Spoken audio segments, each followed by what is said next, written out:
അധികാരികളെ, നിങ്ങൾക്ക് കണ്ണു തുറക്കണമെങ്കിൽ ഒരു ദുരന്തം ഇവിടെ നടക്കണമെന്നാണോ? ഏറെ കൊട്ടിഘോഷിച്ച് തുറന്നുകൊടുത്ത കാക്കടവ് തൂക്കുപാലം വൻ അപകടാവസ്ഥയിലായിട്ടും താൽക്കാലിക അറ്റകുറ്റപ്പണികൾ പോലും നടത്താത്തത് എന്തുകൊണ്ട്?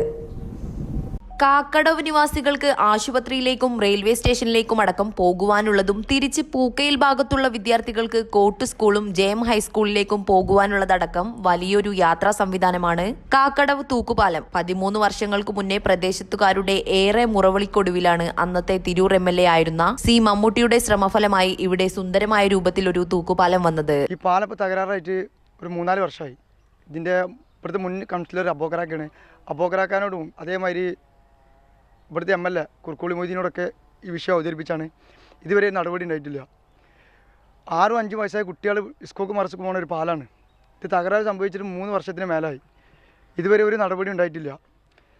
ഇതിൻ്റെ മുന്നേ ഈ കംപ്ലയിൻറ്റ് പറഞ്ഞപ്പോൾ അവരിതിന് ചെറിയ ചെറിയ പാച്ച് വർക്ക് എടുത്തു പോകാമെന്നല്ലാതെ വേറൊരു ഉപകാരം ഇവിടെ ഉണ്ടാവണില്ല. ഞങ്ങൾക്ക് ഇനി ഈ പാലത്തിൻ്റെ അറ്റകുറ്റപ്പണി എടുത്തിങ്ങനെ മുന്നോട്ട് പോകണ്ടെന്നുള്ള നാട്ടുകാരുടെ ഒരു അഭിപ്രായം. ഞങ്ങൾക്കൊരു വാഹന ഗതാഗതമായിട്ടുള്ളൊരു ചെറിയ പാലം ഇവിടെ സ്ഥാപിക്കണം. ഇവിടുത്തെ മുൻ കൗൺസിലർ അബോക്കറാക്കാണ്, അതിൻ്റെ മുന്നേ ഒരു ബിജിതാണ്. പിന്നീട് ഇത് 1-2 തവണ അറ്റകുറ്റപ്പണികൾ നടത്തിയെങ്കിലും ആരും തിരിഞ്ഞു നോക്കാത്ത അവസ്ഥയാണ് ഇന്ന്. മഴക്കാലം വന്നാൽ നിങ്ങൾ വരുമ്പോൾ കണ്ടില്ലേ, ഒരു റെയിലിൻ്റെ ഒരു പിടിച്ച് അതിൻ്റെ ചോട്ടിൽ കൂടെ കിടക്കാൻ പറ്റില്ല.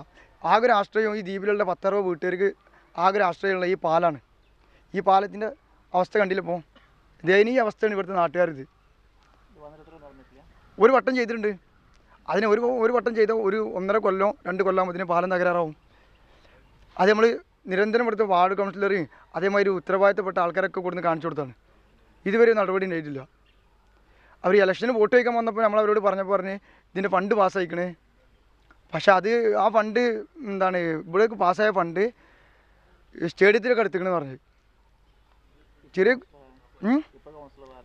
ഇപ്പോഴത്തെ പ്രസന്ന ഇപ്പോൾ ഈ പ്രാവശ്യം ഇവിടെ ജയിച്ച പ്രസന്ന UDFൻ്റെ ആ വോട്ട് അഭ്യർത്ഥിക്കാൻ വന്നപ്പോൾ ഞങ്ങൾ ഇവിടുത്തെ നാട്ടുകാർ യുവാക്കൾ അവർക്ക് ഈ പാലൊക്കെ കൊടുത്ത് കാണിച്ചു കൊടുത്താൽ ഞങ്ങൾ പറഞ്ഞെന്താ, ഈ പാലം ഇനി ഞങ്ങൾക്ക് വേണ്ട, ഞങ്ങൾക്കൊരു വാഹന ഗതാഗതമുള്ള ഒരു പാലാക്കി തരണം. ഈ സോളാർ കംപ്ലൈൻ്റ് ആയിട്ട് ഈ തെരഞ്ഞെടുപ്പിലാണ് ഈ സോളാർ ലൈറ്റ് നന്നാക്കി തന്നത്. അതൊരു 3-4 വർഷം മുന്നേ കേടായിരുന്നു. ഈ ഇലക്ഷൻ വന്നതിന് ശേഷമാണ് ഈ സോളാർ ലൈറ്റ് ഇവിടെ നന്നാക്കിയത്. ഈ ലൈറ്റ് ഇല്ലാതെ രാത്രി ഒരു കുട്ടി 3 വയസ്സായ കുട്ടീൻ്റെ കാല് ആ ഷീറ്റിനുള്ളിൽ കുടുങ്ങിയിട്ട് അൽമാസ് ഹോസ്പിറ്റലിലായിരുന്നു. അത് വർഷമൊന്നും ആയിട്ടില്ല, ഒരു 6 മാസമായിട്ടുള്ളൂ. 6 മാസം 7 മാസമായിട്ടുള്ളൂ. കഴിഞ്ഞ കുറച്ചു മാസങ്ങൾക്ക് മുന്നെയാണ് തൊട്ടടുത്ത വീട്ടിലെ കുട്ടിയുടെ കാൽ പാലത്തിലെ ഇരുമ്പിൽ കുടുങ്ങി പരിക്കു പറ്റിയത്. ഇതുകൂടിയായപ്പോൾ പ്രദേശവാസികൾ കടുത്ത വിമർശനങ്ങളുമായി രംഗത്ത് വന്നിരുന്നു. പാലത്തിലുള്ള ഇരുമ്പ് നടപ്പാത തുരുമ്പെടുത്ത് ഏത് സമയത്തും വലിയ ദ്വാരങ്ങൾ വീഴുവാനുള്ള സാധ്യത കൂടുതലാണ്. ഇനിയും അറ്റകുറ്റപ്പണികൾ നടത്താതെ മുന്നോട്ടു പോകുകയാണെങ്കിൽ തൂക്കുപാലം വലിയ നാശത്തിലേക്ക് പോകുമെന്നും ഉറപ്പാണ്. ഇനിയെങ്കിലും അധികാരികൾ കണ്ണു തുറക്കുമെന്നാണ് പ്രതീക്ഷ. ന്യൂസ് 99 തിരൂർ. 35 വർഷത്തെ വിശ്വസ്ത പാരമ്പര്യവുമായി എന്നും എപ്പോഴും കൂടെയുണ്ടെന്ന വിശ്വാസം. Basith wedding mall, Basith arcade, Poongottukulam, Tirur.